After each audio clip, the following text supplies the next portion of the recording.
Not the right one. That's from yesterday's show. Welcome in to the DNVR Avalanche pregame show presented by Coors Light. There you go. There you go. That's the right one. Avs taking on the Chicago Blackhawks tonight. A couple of different angles to this game, I think, as we're live with Big E and Rudo. Look, the Blackhawks are a basement-dwelling team. You can make an argument they're the worst team in the league. It's pretty much them and the San Jose Sharks right at the bottom. It's a game that the Avs really should win, but the last one of those was against Montreal, which they ended up losing. So on one hand, you feel like the Avs need to put out a good performance. You'd like to see them have this game in hand easily and take care of business, but they have to actually go out and do that. And that could be made a bit more difficult, as Jonathan. It's unfortunate for Colorado, but can they battle through it? Yeah, and I think the start of the season will have a lot to do with it, in the sense that they're used to it. They're used to it at the start of the season to get a mishmash lineup every night. So tonight you're going to get a bit of that with Drouin out and then 11 forwards. So you don't have your four lines. You got 11 forwards and you got 7D. So it's not very fluid. Some teams don't like it. I think Bednar and company are used to it. I'm not saying they like it. I'm saying over the years they've done it. They're okay with it. I think McKinnon and those types of guys are okay with it because they can. Somehow you do get a little bit more ice time. I know it's a back-to-back, but, listen, you worry about the game that's in front of you. That's how you do it. And then that's why it's important to, and we'll get into it, the keys and everything later, but that's why it's important for the Avalanche to play the odds tonight. The odds are if you play the right way, if you play as a team, and if you work hard, odds are you should win because you're a better team. At 11-7 or not, you're a better team, you should win. So go out and execute. 11-7, 12-6, or otherwise, you do have a fresh goalie in net. Technically not Miner's first NHL appearance, but it will be his first NHL start. Chicago does have some high-end talent like Bedard, obviously, at the top, but also they should be able to limit them fairly well if you're Colorado. Is there anything specific with Miner in net that you're looking for the Avs to do? Well, very simple. For me, I've been part of groups like that and where guys have come in and they have a big role, for example, on the back end, or as a goalie, it is a big role. You're in there and you're playing your first career NHL start, like you said, not your first appearance, but your first start. Now, with that said, as a team, as a group of leaders, as a core group, you make sure and you talk about it. It's not a taboo subject. You talk about it, say, hey, we got to help the kid out. We can't be that stupid team like we were, for example, 2 nights ago. We got to be more like we were last game against the Florida Panthers, where we limit the chances against. That's what Avalanche hockey is all about. Puck possession, being smart with the puck, not turning pucks over, making sure we get quick outs, and making sure we're disciplined. We'll touch about it a little bit in the keys, but that is what a team does. That's what you try to do, and you help the kid out. Now, on the flip side of things, he's been around now on that backup relief, right? We were there to take over, right? Trent was playing. Yeah, that's the takeover game. Yep. And of course, he's been in there for a few practices. It makes a difference. It does that he's been around the guys. You're a little bit more comfortable. Believe it or not, getting at practice yesterday and then, jumping on the plane makes a difference. You're with the fellas on the plane. You're with the fellas at dinner.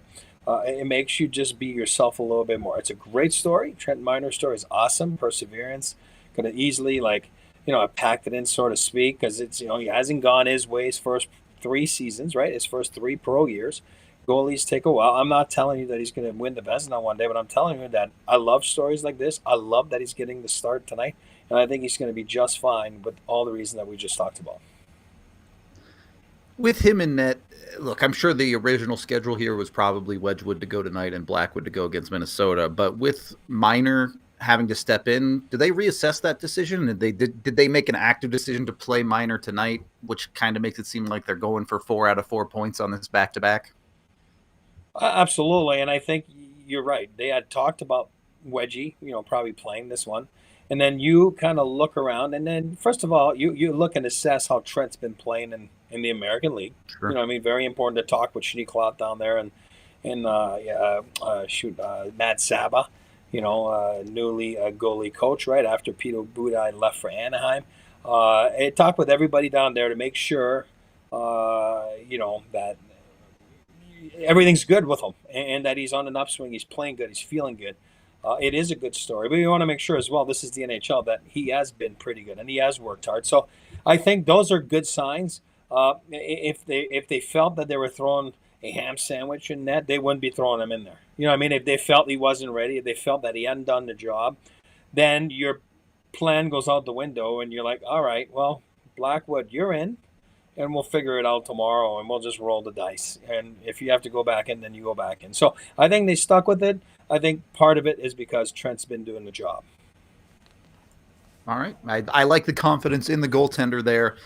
Look, obviously, even with pieces missing, even adjusting, when you look at these two teams on paper, Colorado is the better hockey team, both at the top. Not to take anything away from Connor Bedard, but he's been in a bit of a sophomore slump this year compared to expectations. And they have other good players, Taylor Hall, guys like that at the top, but those don't live up to McKinnon and Rantanen.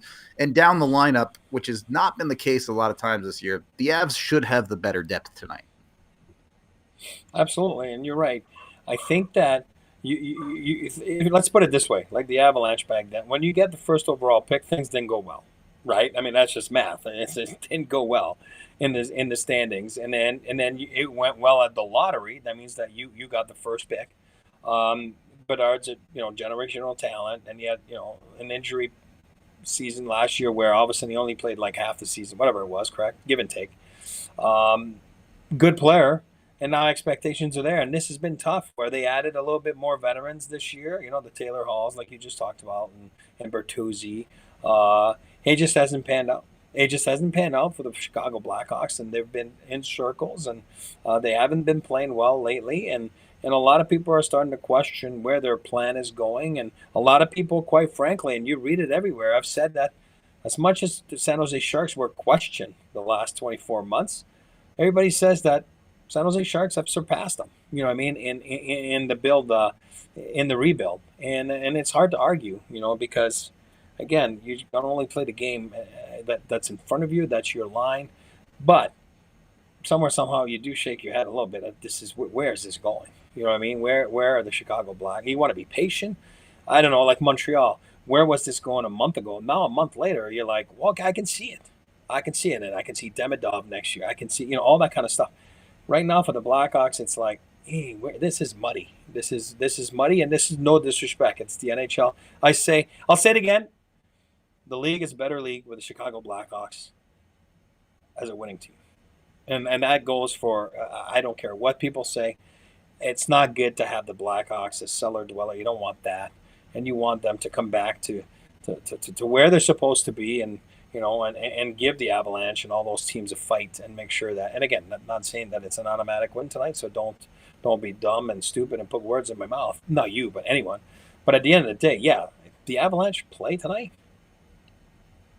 you should win. Shouldn't be close. Yeah. That's it. It is what it is. Yeah. Typical original six bias though from you with Juan the Blackhawks. You know me.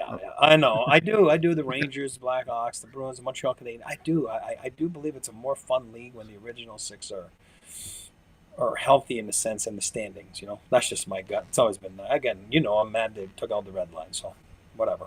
Well, you can want them to be as good as you want, but you also have 3 keys for them to not win this game, or rather to help the Avs beat them tonight. E, what do you got for us?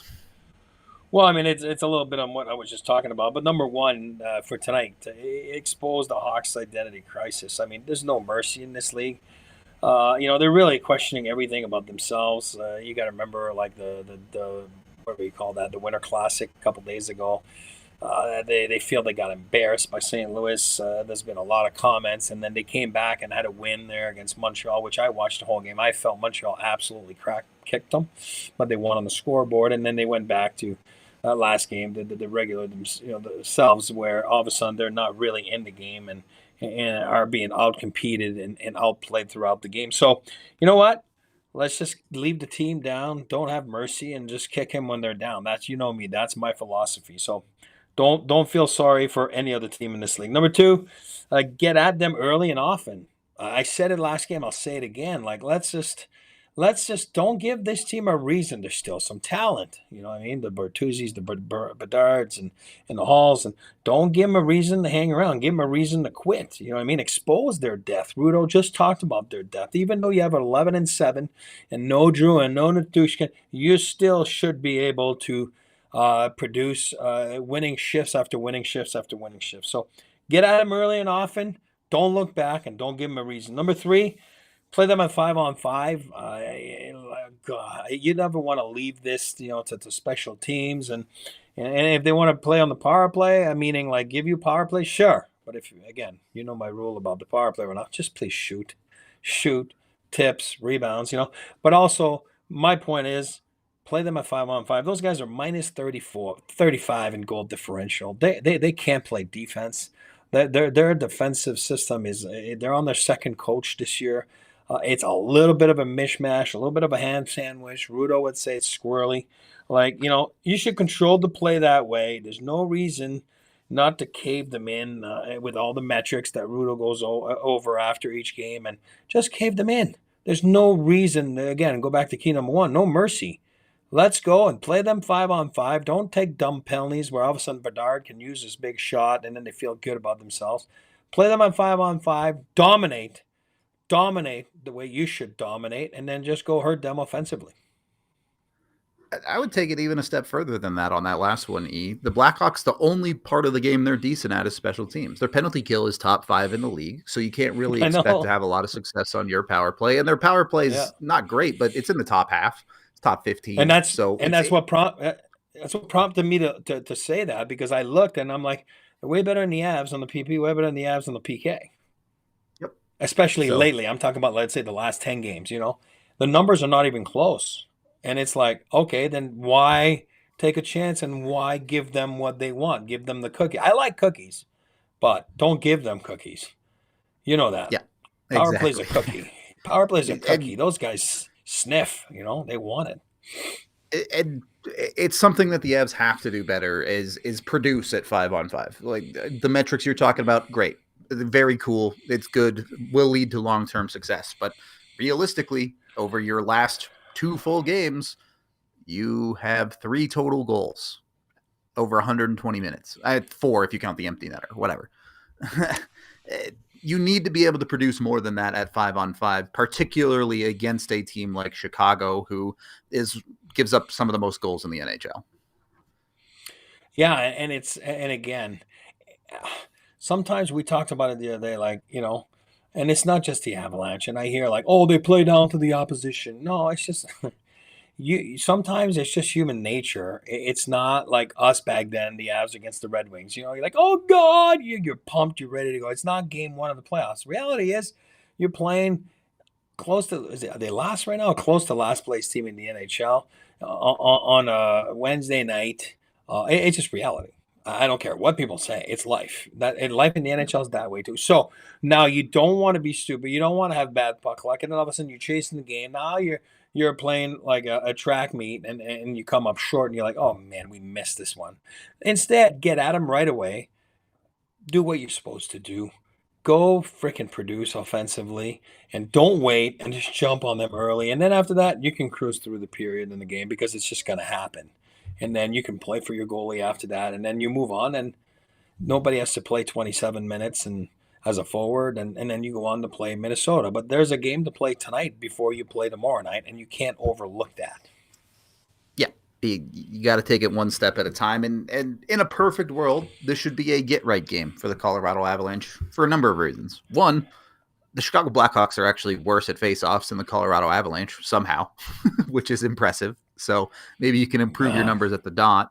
But more specifically, what I would say is, look, if the Avs stars go off for a bunch of points tonight, great. I'm not going to complain about that. That's fun. But you look at a team like Chicago and you should say, hey, this is an opportunity for some of our depth guys to get on the board. That third line, that fourth line might be able to give you a goal tonight. The second line, which has been playing better as of late, maybe see them pop off, see Casey pick up a 2-point night or something like that. There should be a lot of opportunity to build confidence for the secondary parts of your lineup. Yeah, and then you don't want to play cookie either. You know what I mean? You want to make sure you play the right way.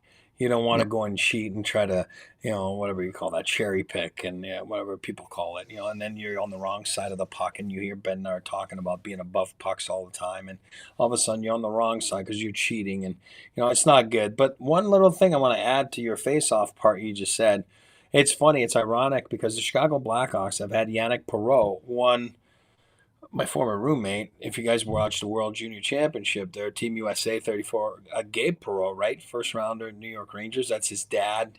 One of the best face-off guys I've ever played with. Honestly, he was one of the most offensive player I've ever played with, and then found himself becoming a face-off specialist, which, added maybe 10 years to his career, honestly. And that's how smart he was. And then the Blackhawks, Joel Quenneville back then hired him because we all played together in Newfoundland in the minors.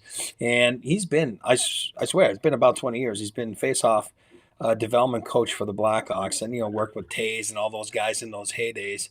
And now he's still there. And it's funny because now all of a sudden they're struggling with face-offs. You know what I mean? So sometimes it is your personnel. They're just not, up to snuff or not up there yet. But what an important part of the game, what an important facet of the game. But I thought it was funny. And then, go read my stories too, or listen to my stories. He was the victim of a on-purpose prank. You know what I mean? So Yannick Perreault, yeah. So face-off coach for the Chicago Blackhawks. Good man. It's not working for him right now. I'll tell you that much. No, I know. It's like, oh man, maybe retire, Yannick. I'm just kidding. These games are interesting to gauge because I don't think the Avalanche fan base would be surprised with any outcome tonight. If the Avs show up and bop this team 5-1, 6-1, everyone would say, yeah, that's what they're supposed to do. If the Avs show up and lose this game 3-1, 2-1, they would say, well, the Avs played down to their competition again. These games almost feel like, I guess you kind of talk about preseason this way for guys, right? You can only hurt yourself with games like this because you're supposed to win them, and anything less is disappointing. I was just going to say exactly that. You can only hurt yourself. It's so funny because you could have 3 goals and it'll be like, oh my God, I'm against the Blackhawks. You know what I mean? Like, and it's like you can have a big win. It's like, oh yeah, well, Trent Miner, he got to it. Oh, I'm against the Blackhawks. And then, and then if you lose, it's, oh God, all hell breaks loose and you're, they play down to that level. So for me, it's a little bit of mixture of both. And at the end of the day, you should win. And the Avalanche usually win those games because they're in the playoffs every year. So if they were that bad, they wouldn't be in the playoffs. Have they dropped 1, 2, or a few over the absolutely, and just like every team has. So it's just the way it is. And then all of a sudden they play a spectacular, great game against, Florida last game, Stanley Cup champs. You know what I mean? And then the night before, again, I'm the one that's not sleeping on Montreal, but go back to Buffalo then. Okay, great. Sleeping a little bit on Buffalo until they the Wedgwood thing happens in third, and then it just kind of awakens the giant from within. But, it's just human nature sometimes. And for the most part, again, there's 3 guys in the top of the scoring in the NHL. So for the most part, they do a pretty good job. You know what I mean? But again, it does happen. Hopefully not. Eric, I know I've asked you this before, but when do players start thinking about things like point streaks? Both Mikko Rantanen sitting at 14 as an individual, but also the Avs on their current standings point streak, where they're trying to extend that through a back-to-back situation. I love it because I think those are the games within the games, right? And then as much as you have to find some games like that during a game, well, you find some games like that during your 10-game segments, right? Because, oh my God, we're alive, we're at this, we're at that. I don't care what people say, and you talk about it. And if you're a guy that's not very vocal, don't worry, somebody will say it. You know what I mean? And nobody's afraid to talk in the locker room. And and to know what you're doing. And it's giving it a little much right now. We're on a roll right now. Why? This is why. Let's keep doing this. And then after the second period, you're not doing this. Like, come on, guys, are we really gonna move on from that streak right now because we just wanted to take a night off tonight? So it is a little something special. I think as a team, as individuals, absolutely. I don't care. McKinnon will tell you that home streak 2 years ago. I mean, the whole world knew. I mean, that was insane. But somewhere, even at game 22, he knew. You know what I mean? That one day, if he kept going, he'd be at game 41. You know what I mean? Because that's 41 home games. But you have to be cognizant of what's going on. And I think that those guys, again, if you're a point guy, you thrive on points. You thrive on cookies. But you got to get the cookies the right way. The Avalanche usually get their cookies the right way. They're not a cheating bunch. So, yeah, it does make a difference. And I think it just adds a little spice to games and a little spice to the locker room and the bench. And you make sure that's where I think the Wedgwoods of the world and Blackwood, those guys are cognizant of what's going on. That's where they're vocal, and you can hear them. Again, we can't, but that's why they're sticking around. That's why Wedgwood's still around the NHL, because even as a backup, he just doesn't sit there with his towel and hang out with Brad or whatever, or Donnie. And, they get involved. They get involved with the fellas, and they want to make sure they can make a little bit of difference even though they're not playing. Colorado sits just 5-5 against the Central Division so far this year. For the most part, they put a lot of that behind them. Their home record has gotten a lot better.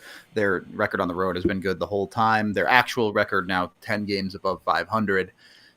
Is there a little extra sticking point that it is a Central Division opponent, particularly Chicago, who they lost to earlier this year?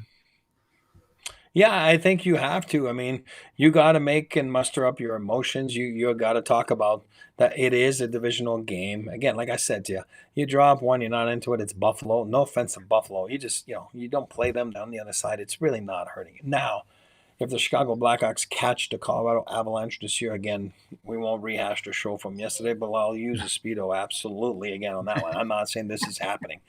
But you want to make sure that you build and listen, it's easier to play when you're PO'd, trust me.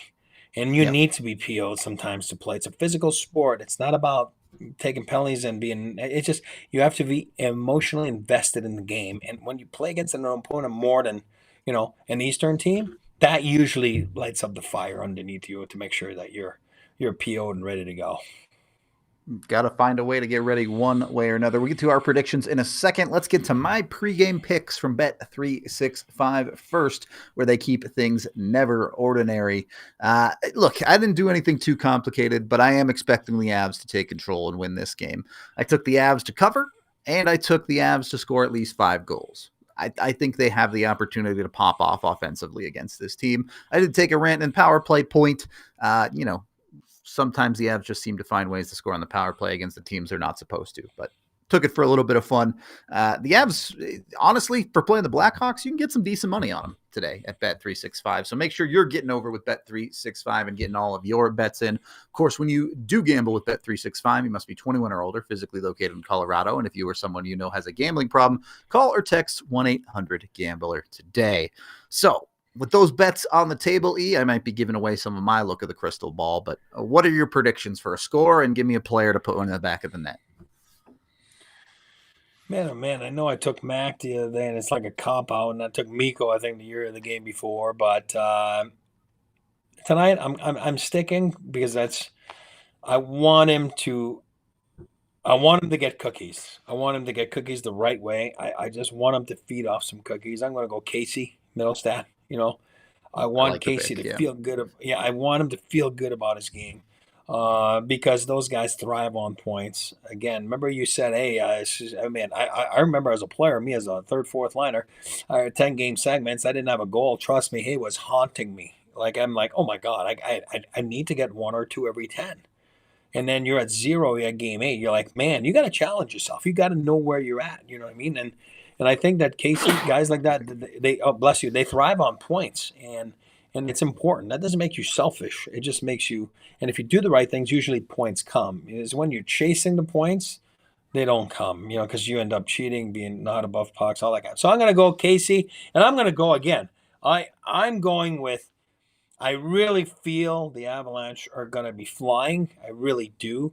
God, I'm going to go 5-2 win for the Avs tonight with Middlestat having multi-point night for sure. Love it. I think that's almost exactly what I would have gone with, but I'll swap my player. I'll stick with your 5-2, and I'll say I want to see Parssinen score an actual goal. Picked up his first point with the Avs the other night. I think he had his best game. Hopefully he can earn a little bit more time. You're looking against a team like Chicago, especially if the Avs can get a lead. He should play a little bit more. You're trying to rest guys' legs for a potential Sega Baba tomorrow. There should be opportunity for Parssinen to get a little bit more, have a little bit more opportunity on a night like tonight. And let's face it, especially as the Avs continue to go through the ringer, no Jonathan Drouin, probably going 11-7 tonight. I haven't seen it confirmed, but it sure seems that way. You need guys like that to start stepping up. Unfortunately, the Avs just don't seem to be able to get healthy and allow those guys to sit down the lineup and play where they're supposed to. So somebody's got to play above their heads. It might as well be Parssinen if anybody else. I like that. And I like Randy's pick too. Makar, best player in the world. Not a big deal. There, Randy. Like I said earlier, if the Avs top stars go off for 4 points, I'm not going to complain about it. We'd all take that straight to the bank. So we'll go with that one too. 7-3 wins. I see 8-1 wins. A lot of confidence tonight. The all hail Kale shirt busting out. Yeah, I just came out of the laundry. That's for Randy. Randy's in the car. There you go. I got you, Randy. Well, you also have a Bedard jersey back there, so I don't know if I can trust you all the way. Yeah, that's it. Yeah. It's mine and Bedard. A little contrast. Not a big deal. Whatever. Same, similar. Really quickly, and then we'll get out of here. Eve, what do you think of Bedard this year? Obviously, no one's any stranger to a sophomore slump in the NHL, and it's not like Bedard has been bad, but maybe not living up to what Chicago wanted them to be this year. Yeah, here's my take on it really quickly.